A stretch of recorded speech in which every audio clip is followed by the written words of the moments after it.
इंतहाई काबिल एहतराम अवासी साहब, महमूद शाम साहब, अदी मेहताब राजदी साहिबा, खटक साहब, शाह साहब, हाले पोटो साहब, महर साहब, इतने वेठल मुंहिंजा भाउर भेणियूं, अस्सलाम वालेकुम।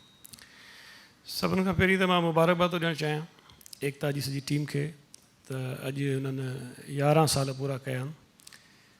ऐं मूंखे ख़बर न टीवी खे तव्हांजे लाइ घणा साल थिया आहिनि? टीवी खे 3 साल थिया आहिनि। ऐं इहो मां सम्झां थो त हिकिड़ो बहितर ट्रांसफॉर्मेशन आहे त तव्हां अख़बार सां गॾोगॾु टीवी में बि आहियो ऐं टीवी खां पोइ अॻिते जेके नया मीडिया जा रस्ता ईंदा उन में तव्हां पाण अॻियां वधाईंदव। अॼोके ज़माने में जीअं हाले पोटे साहब चयो त जेको डिजिटलाइज़ेशन पई थिए दुनिया जी, उन में ज़ाहिर मीडिया उन में हिकिड़ो इम्पोर्टेंट उनजो रोल आहे। ऐं इन दौर में अख़बार खे ज़िंदा रखणु इहा हिकिड़ी वॾी महिनत ऐं मुशक़त वारो कमु आहे। ऐं जेको अख़बार पाण खे ज़िंदा रखी ऐं सर्वाइव करे ऐं माण्हुनि में पंहिंजी जाइ ठाहे वञे, इन जो मतिलबु इहो आहे त उन्हनि जो कमु जेको आहे सो शायदि जेका ऑर्डिनरी लेवल हूंदी उन खां किथे मथे जी ॻाल्हि आहे। ऐं सिंध में सहाफ़त तव्हां सभु वॾा नाला आहियो, वेठा आहियो, सभु मूंखां वधीक सीनियर बि आहियो, सम्झो था, मूंखे शायदि एतिरी हिस्ट्री बि ख़बर न हूंदी, पर जेतिरो कुझु मूं ॾिठो आहे त सिंधी मीडिया जेतिरो स्ट्रॉन्ग आहे हिन मुल्क में, शायदि को ॿियो रीजनल मीडिया एतिरो स्ट्रॉन्ग न आहे। चाहे उहे असांजा अख़बार हुजनि या असांजा टीवी चैनल्स हुजनि, जंहिं शइ खे हुननि इशू बणायो आहे, रेज़ कयो आहे, ऐं ख़ासि तौर ते जेके असांजे सूबाई इशूज़ हूंदा आहिनि हुननि पंहिंजी ॻाल्हि खे मञरायो आहे। ऐं मां सम्झां थो त हिकिड़ी वॾी ताक़त आहे इन्हनि हालतुनि में जिते असांजे सूबे सां ज़्यादतियूं थींदियूं आहिनि। ऐं साईं ठीकु चयो महर साहब त हाणे कोन पियो थियनि, इहो को वॾो सिलसिलो बि तारीख़ आहे। जीअं पाकिस्तान ठहियो त कहिड़े तरीक़े सां सिंध जा जेके वसाइल हुया इस्तेमालु कया विया, अॼु बि थियनि पिया।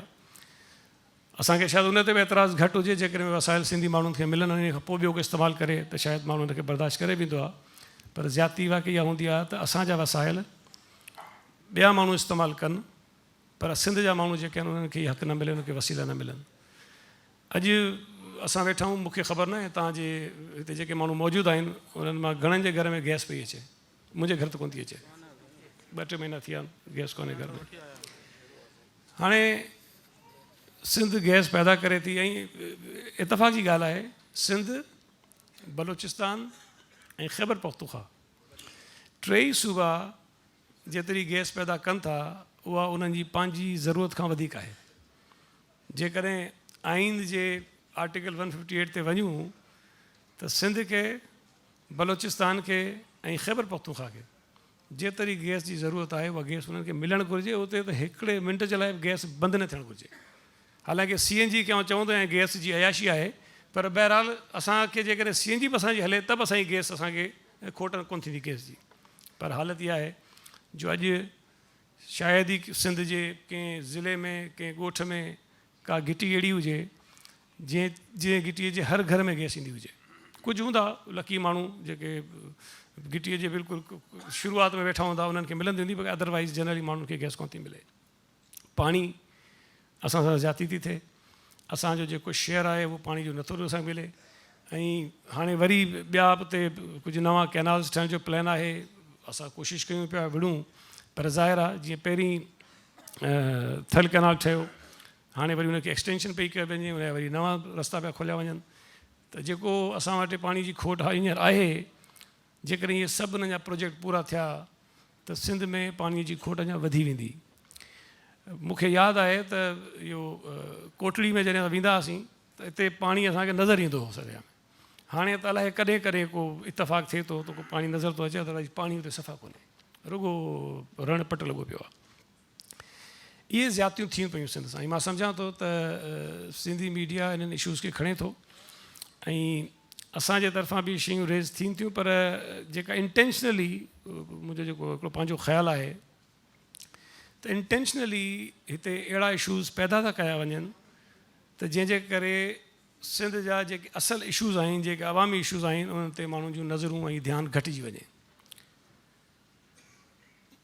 ग़ैर ज़रूरी हिकिड़े मामलात आहिनि। हाणे जीअं अॼुकल्ह लोकल गवर्नमेंट ते हले पियो इशू, ठीकु आहे, थी सघे थो कानून में ख़राबी हुजनि, उन ते मां को थो चवां त दुनिया जो सभिनी खां बहितर कानून आहे, ख़राबी हूंदियूं, पर उनखे रेज़ करण जा बि तरीक़ा हूंदा आहिनि। कंहिं कानून में ख़राबी हुअण जो मतिलबु इहो न आहे त सिंधी कराची ते कब्ज़ो पिया कनि। मूं हर जाइ ते इहो सुवालु रेज़ कयो आहे ऐं मां सम्झां थो त असांजे मीडिया खे बि कंदा हूंदा, पर वधीक करणु घुरिजे, ख़ासि तौर ते उन्हनि माण्हुनि सां जेके उन्हनि माण्हुनि ऐं क़ुवतुनि सां गॾु बीठा आहिनि, जेके हिते बैनर था हणनि त कराची की अस्पतालों पे गैर मकामियों का कब्ज़ा नामंजूर, जेके हिते बैनर था हणनि त शहरी सिंध पे देही सिंध का कब्ज़ा नामंजूर, जेके माण्हू हिते बैनर था हणनि त कराची पे कब्ज़ा नामंजूर। ऐं हिकिड़ो सुवालु पुछी पुछी थकिजी पियो आहियां, को माण्हू जवाबु कोन थो ॾे। जिन बैनर हयो कराची पे कब्ज़ा नामंजूर, ऐं पुछां थो त कब्ज़ो करण वारो केरु आहे। मूंखे ॿुधायो को इज़राइल मां आयो आहे, को इंडिया मां आयो आहे, को अमेरिका मां थो अचे, को सऊदी अरब मां थो अचे, को कहिड़े मुल्क मां माण्हू अचनि था जेके कराची ते कब्ज़ो करणु चाहिनि था। पुछी पुछी थको आहियां त बाबा मक़ामी ग़ैर मक़ामी माण्हू कहिड़ा आहिनि जेके हिन हिते जे कराची जे इदारनि ते कब्ज़ो था करणु चाहिनि। छा मूंखे मक़ामी मञनि था, कोन था मञनि? जंहिंजो ख़ानदान कराची में सदियुनि खां आबाद आहे, जॾहिं पाकिस्तान बि कोन ठहियो हो, पाकिस्तान बि अलाए घणे सदियुनि खां पोइ ठहियो, असां त उन वक़्त खां कराची में ठहूं, अलाए हाणे असां बि हिते धारिया थियूं, अलाए छा थियूं। इहो सुवालु उन्हनि माण्हुनि खां ज़रूरु पुछणु घुरिजे त तव्हांजी मुराद छा आहे। सिंध वाहिद सूबो आहे जंहिंजी असैम्बली में ॿियनि सूबनि मां माण्हू अचनि था, कराची में आबाद थियनि था, कारोबार कनि था, ॿारनि खे पढ़ाइनि था, ठीकु आहे, असांखे कोई एतराज़ कोन्हे। हितां इलेक्शन लड़नि था, इलेक्शनूं खटनि था, MNA थियनि था, MPS बणजनि था, सेनेटर्स थियनि था, उनखां पोइ वज़ीर बणजनि था। सिंध मां खटिजी हो वज़ीर थियनि था, पर उन्हनि जी शनाख़्ती कार्ड ते अॼु बि 2 एड्रेस आहिनि, हिकिड़ो हिन सूबे जो, हिकिड़ो कंहिं ॿिए सूबे जो।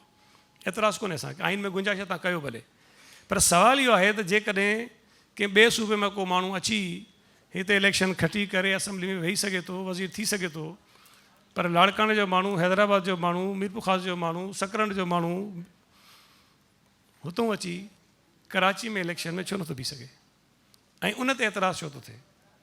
इहा हिकिड़ी बुनियादी शइ आहे। मां इहो वजह तव्हांखे ॿुधायां त इहो जेकॾहिं जहिड़ो ख़तमु थो थी वञे त सिंध जा जेके इशूज़ आहिनि उहे बहितर तरीक़े सां रेज़ थींदा ऐं माण्हुनि उन में वज़न हूंदो।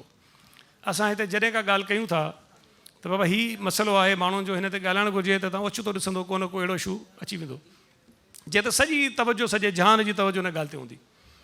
मरीअ में 23 माण्हू मरी वञनि, उहो क़तलु आहे, मुंहिंजे राय में क़तलु थियो, जंहिं तरीक़े सां उन्हनि माण्हुनि खे हुते लावारिस छॾे हुननि खे मारियो वियो आहे। पर सिंध में को कुतो कंहिंखे चक थो हणे हिकिड़ो त पूरो हफ़्तो हिकिड़ी कंपेन थी हले TV चैनल्स ते। ग़लति त न थियणु खपे, असांजो क़सूरु आहे हिन में, पर घटि में घटि 23 माण्हू जिते मरनि था ऐं किथे हिकिड़ो कुतो कंहिंखे चक थो हणे, त घटि में घटि उन में त बैलेंस कयो न। जेतिरी कवरेज हिकिड़े कुते जे इशू खे मिले थी, ओतिरी कवरेज 23 माण्हू जे मरण ते त मिलणु घुरिजे न, कंहिंखे उहो नथी मिले। इहे बेशुमार मसइला आहिनि, जेकॾहिं तव्हां गौर कंदव त तव्हांखे महसूसु थींदो त हिते हिकिड़ी अजीब माण्हुनि जी अप्रोच आहे, चाहे उहे इस्लामाबाद में वेठल हुजनि या कराचीअ में उहे माण्हू जंहिंजी अप्रोच उहा साॻी आहे जेके इस्लामाबाद वेठल माण्हुनि जी आहे। उहे कोशिशि कनि था त सिंध में को चङाई वारो कमु दुनिया में साम्हूं अचे न।